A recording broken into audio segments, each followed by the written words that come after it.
Perfect. Okay, I'm Greg Lundstrom, outbound chair for District 6690 Rotary Youth Exchange, which means I'm in charge of training and you will grow sick of my voice. So basically the program, what is Rotary Youth Exchange? Who can go on it? How much does it cost? What is the plan? How do you prepare your student to go? And then why should you go at all? So, Rotary Youth Exchange is part of Rotary International, which is the world's second largest volunteer organization with approximately 1.2 million members in almost all the countries of the world. I'm not going to say a number because I'd say the wrong number, but I know it's more than 150. Um, and the youth exchange part is because one of Rotary's big missions is world peace. So we think that if you get to know somebody from a different country who spent time abroad, you're less likely to, want to bomb them, want to start wars. You're more likely to want peace and understanding. So that is why Rotary does it. That's why Rotary's been doing it for a very long time. And there are two programs involved with this. There is the long-term program, or study abroad scholarship, where you spend 9 to 11 months in a new country, staying with 3 to 4 different families. It is a high school exchange. You'll be attending high school there, and it's valued at approximately $24,000. I've also seen number $30,000, depending on who you ask. But I'll go into more of how it is a scholarship later. The short-term program is more of a family-to-family exchange. So we would find your son, your daughter, somebody around their age in the country they want to go to. So I did a short-term to Ecuador, and I stayed with Felipe for 1 month. Then he came back and stayed with me for 1 month. And we say 1 month, but this program is actually a lot more flexible because the families are organizing it with each other. So we've seen it be like 3 weeks each way, or we've seen it be, 6, 7, 8 weeks each way. And if you're going to somewhere like Argentina, you might go for 2 months in our summer and they come back for 2 months in their summer or things like that. This one has a little bit more flexibility. It's also, less disruptive for school and the like, and cheaper. So, terminology. You are the parent or a prospective outbound. So, somebody who is trying to apply to go, who is interested in the program, you may go. Perspective. Um, Future outbound. So this is when you have finished your application, finished your interviews, and been accepted. So this is usually about in December, and students leave the following summer. So you are applying now, and this is now fairly early in the process, which is good because paperwork is a pain.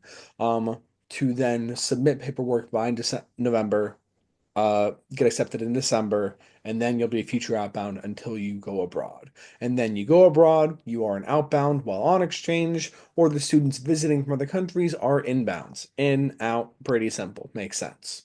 Rebounds are students who have completed the program, who have gone abroad for a year and come back, and Rotex are rebounds who actually stick around and continue to volunteer with this program. This program is entirely volunteer run. Nobody makes any money. In fact, we spend way too much money on it sometimes.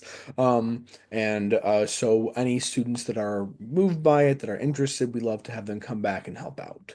Rotary Youth Exchange chairs, these are the Rotarians who are running the program for Central Ohio, Central and Southeast Ohio, which is District 6690. There are other chairs in other districts.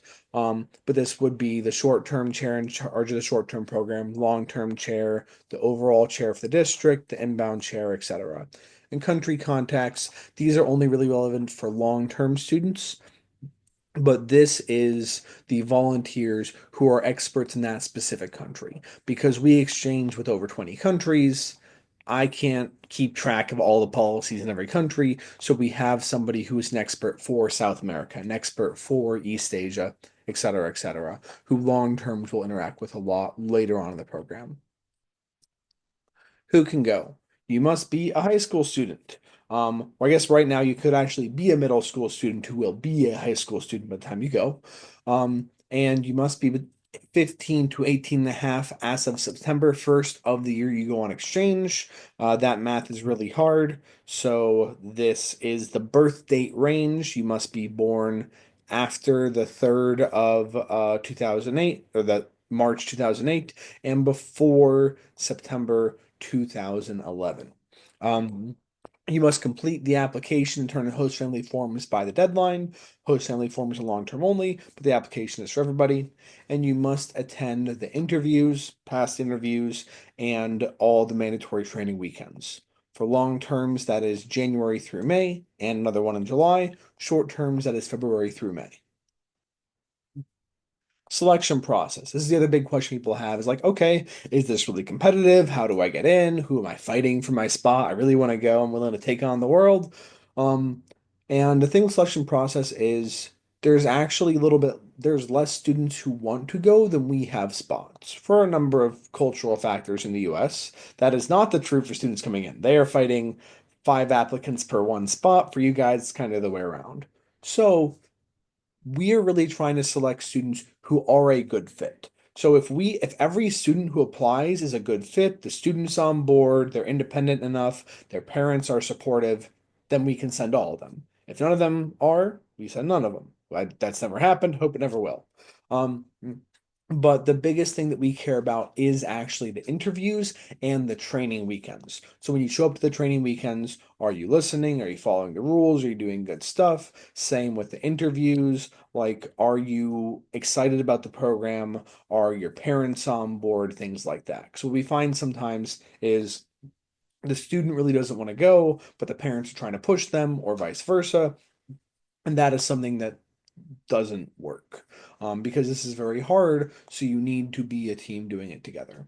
The application process itself actually isn't really part of our evaluation criteria as much. That is more for the Secretary of State and for the districts that we're exchanging with. So it matters a lot for the country we're sending you to, not as much for our district to select you, although it does need to be done and done correctly.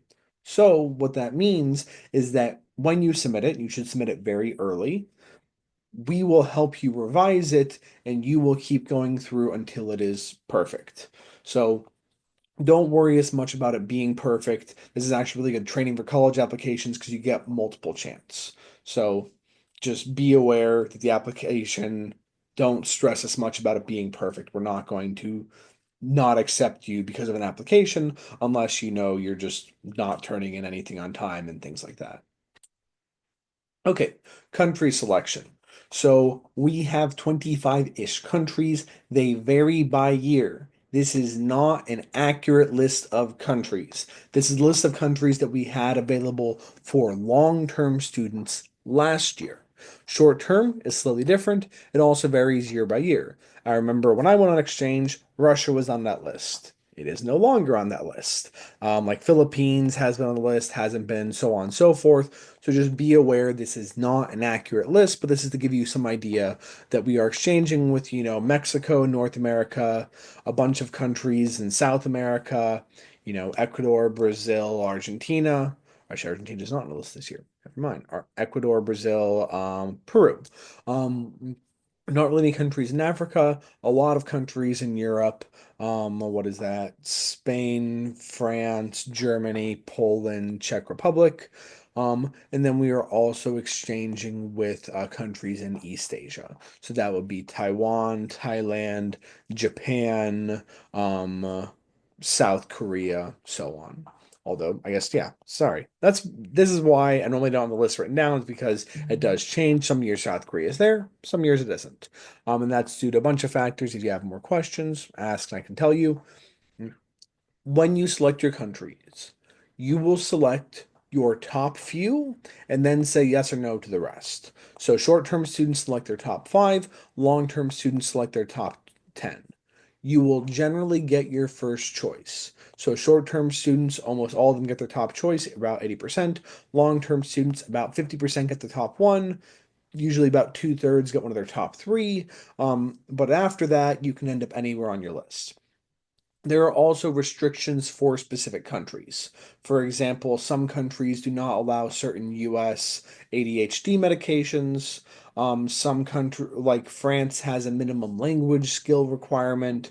Other countries have other requirements or even age requirements because of their school systems. So just be aware that if you are over 18 and applying, you might have more restrictions on where you can go. Any questions about country selection? I know people always have a lot about this.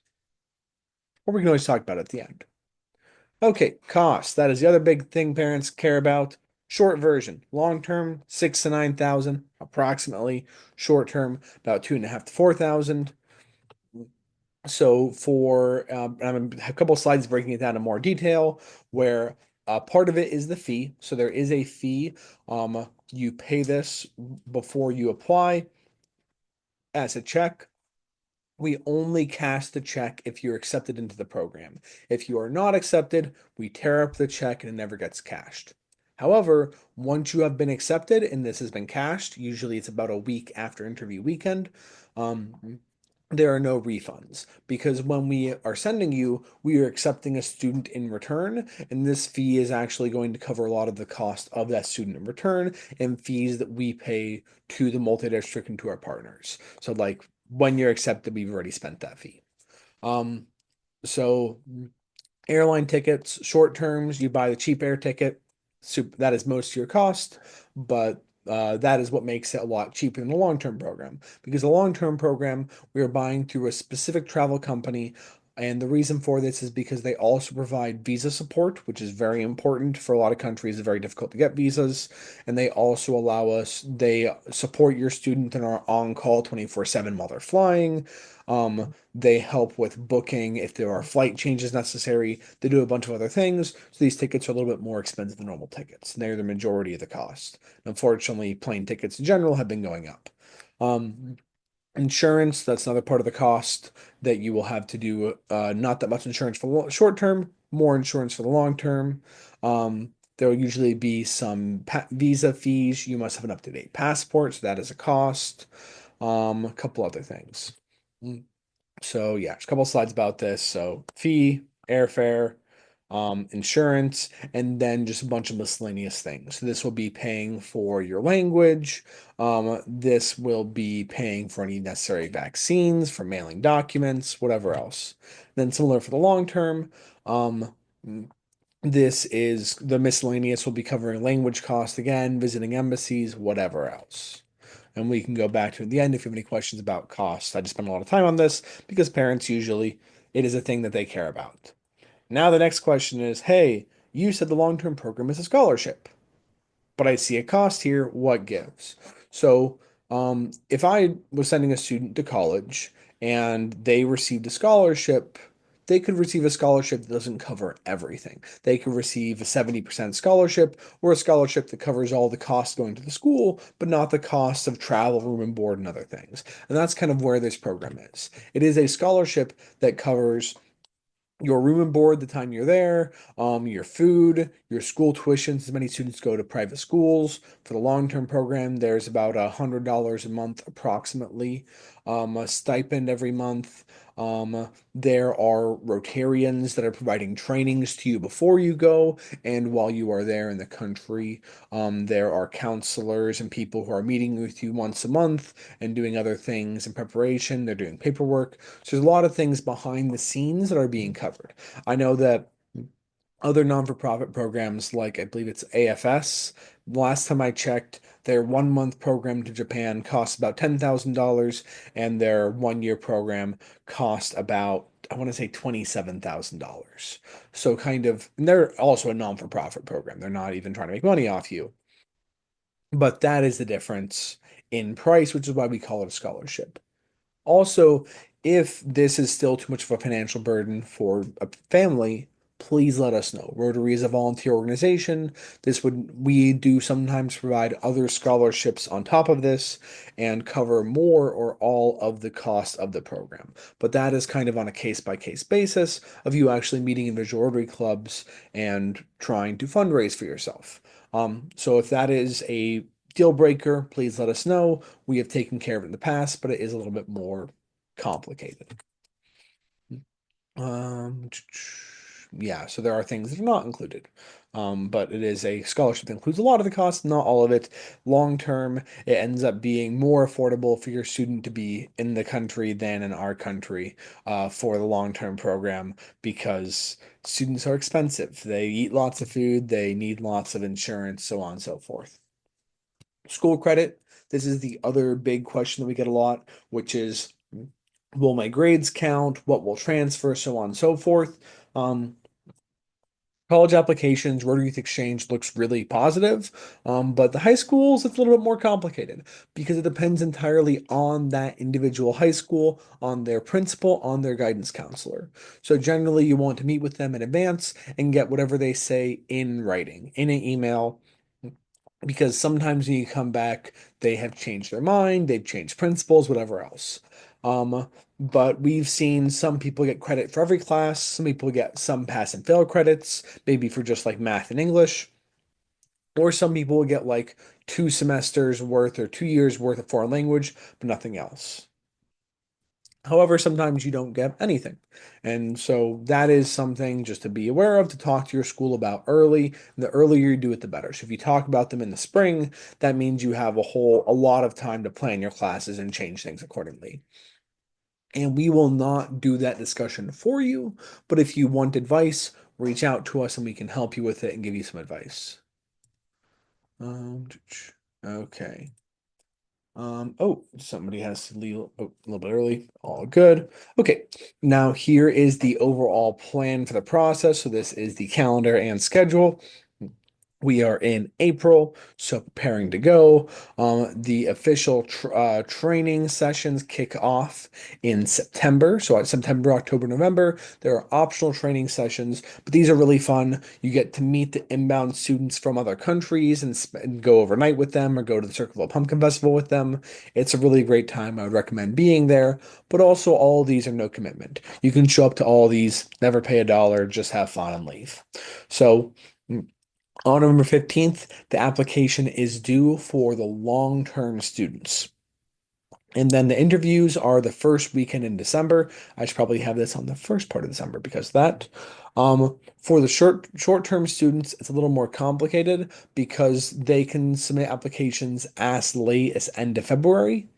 However, we prefer for them to submit by the November 15th deadline, and we do the interview and give them early acceptance in December. It makes our life a lot easier. It makes their life a lot easier. So from there, there are mandatory trainings. So in January, there is a mandatory long-term only training, and this parents are optionally allowed to be at as well. Um, and then there are a couple more mandatory trainings for long terms and short terms. In March, parents are required to be there, long and short term. In July, which is short long term only, parents are required to be there as well. And then I'll finish with the long-term schedule really fast first. So training through here, training there for long term, and then you go abroad approximately August, September, and you stay abroad until approximately May, June. Then you come back, and there is a rebound weekend, which is a training for students that have come back on how to accustom it back to their original country. Um, and then often we students will come back and volunteer and help out with the program. For short-term students, they are going abroad in the summer. So leaving usually May, June, staying abroad for a month. Their student comes back maybe July to August, or maybe even staying, 6 weeks, 6 weeks. So if you have questions about that, here is our primary site for the application and for our individual calendar. The Study Abroad Scholarships is for all of North America. This is our individual site. So that one is kind of, the Study Abroad Scholarships has more videos and stuff and information. This is more just here's the calendar, here's the application. And in this calendar, you will see a lot of important stuff. So for example, the calendar. Yeah, sorry, I said calendar too many times, didn't I? Um, so this is saying here are upcoming events. Here's when they're scheduled. We have not scheduled the events for next year yet, but we will be scheduling them, I believe by the end of sometime next month, I believe, when we're scheduling the events for next year. So this is kind of how things work. You will go in and you will be able to see information about when it is, where it is, and we add more information as we get closer to the date. But just always make sure to check this because it can change. We try really hard not to change dates or times or locations, but sometimes life is out of our control. So that does happen occasionally. And the big thing is we will be putting all these trainings in the calendar in May of the year before. So They are mandatory. You have known about them for a while. There's no excuse not to attend. Okay, student trainings. We do not think it makes sense to take a student and just send them abroad with no preparation. We think that's a recipe for failure. So we have a lot of different trainings that we cover. Here is some of the stuff: just body language, small talk, conflict resolution. So standard, how do you communicate with people? How do you communicate with adults? Things that people are often are not prepared to do, especially, high school students. And then more things that you're going to learn as an ambassador. So you are there to represent Rotary, you're there to represent the US, so you need presenting skills, cultural training, language learning, culture shock, stuff like this to be a really solid ambassador. And then there are things that are Rotary specific. So Rotary's rules and expectations, the 4Ds, which are other Rotary rules, the 6Bs, which are things Rotary recommends that you do. Um, and a lot more stuff. So just be aware, we're not sending you without any help, without any preparation. The culture prep, there's a training at the weekends, and then also research papers due outside of this that cover just basic things about the country to understand it better, and about Rotary and about the US so you can be a good ambassador for Ohio. Language prep, after you learn what your country is, you're required to do 10 total hours for a short term or 20 total hours for a long term. And this is 1 hour a week, every week, for the next 10 or 20 weeks. Um, we provide a gift card to start the students on it, but you will have to pay for some of the cost yourselves. Italki is very affordable. It is much more affordable than traditional tutoring, and we can also see your progress in it. So that is what we use. So if you have any questions, feel free to ask. We learn a lot more about this farther down the line. Blackout period, you will hear more about this later, but essentially just be aware that homesickness is when somebody's body is in one place and their heart is in another. So contacting home, calling your parents, calling your friends actually usually makes your exchange worse and harder. So for the first month, we want people to actually disconnect, not call home, not text home, not go on social media and communicate with their friends in order to build that new support network in the country they're staying in. So just be aware that is a thing. You'll hear a lot more about it later, but sometimes parents are not totally comfortable with this. So I'm letting you know as early as possible so you can ask questions and decide if you're comfortable with it. Okay, now what? So, students, what do you have to do? Start the application. Students are in charge of the application. Your parents can help, but you should really be the one driving it. And when you submit, and you'll want to actually submit the whole first part. And when you do, that gives you access to extra documents. I believe the applications open up the end of this month. They're not open yet, I am pretty sure, but you're already on our email list, or you should be, so you will get an email when applications are open. Passports, they take forever to apply to, they take months, and your passport needs to be good if you're short term through the end of next year. If you're long term, needs to be good through the end of the year after that. So it would need to be good through the end of 2027. So many people need to renew their passports, and that includes a parent. So we need at least one parent with a valid passport in case you need to go to a consulate with them, in case you need to do anything else. That is a thing that we require. Find your local Rotary Club. They will be the one sponsoring you, the one signing your forms. Use Blue Ink when signing forms, and then start finding host families for the long-term students. So you're pretty early in the process, so it's not a rush. But the earlier you start, the earlier you're done, the easier it will be. So really, you're going to kick off hard in May.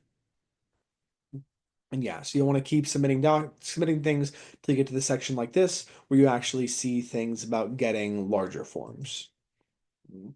Okay, and then host families, this is for long-term students only, but you're required to submit 3 forms of people who are interested in being host families for the students that we are hosting. And this is because we are not in your high school, we are not like it's hard for us to know who would be good hosts in the area. So having the students help us find host families has really improved the quality of the program. Um, this is not a binding contract, so when they sign and say they're interested, it does not mean that they have to host, but it means that they could be a host family, they have some interest. This is a really big help to the program, so we require it. Okay, then we're almost at the end. So the last big part is kind of why go. And I just went back to Brazil to see my host family the first time in 10 years. And I have been back, but kind of with the lockdowns pandemic, my trip back in 2020 got canceled. So it's been a long time. And they're still family. I got to see my host sister. She was 6 years old when I was in Brazil, and now she's going to college. And I got to spend time with my mom and my grandmother. And I know that I always have a home and a family to go back to in Brazil, and that they always have a home whenever they're going to come and visit me in the US. And that's something that you really don't get if you're just a tourist, just visiting places. You don't actually, you visit the country, but you don't live in it. And like, I did a service project, giving out, where we wrapped and gave out presents, for kids in like the slums of Brazil. And I don't know. Honestly, it's hard to explain how different it is to really live in a country and experience the culture fully instead of just being a tourist hanging out with other Americans and kind of just like passing through. And it's opened so many opportunities for me. Like I got to see the Amazon rainforest, I got to help out people from around the world, and then because of this, this has also let me work in Japan after I graduated from college. So that photo in the bottom left is a photo that I took from the top of Mount Fuji after hiking it and seeing the sunrise. And things like that were only possible because of what I had done through Rotary Youth Exchange. So it's really something that will open up a lot of doors in your future and something that will like let you become mature and actually an adult and ready to take on the next steps in your life, whether that be college or whatever else. So it's an amazing program. I've been volunteering with it now for man, 15 years since I started. I became a volunteer pretty quickly after going on exchange myself the first time, and it's truly amazing and one of a kind. Okay. So last thing is a thank you. Um, like we are volunteering because we think that the world needs this program, but it is only possible if there are students willing to go and parents willing to trust us with the kids. And we know this is a really big ask, so just thank you for watching this or for being the session today, for being involved. Um, Here is my contact information, and I'm gonna kill the recording so I can talk to the people here in person. Okay.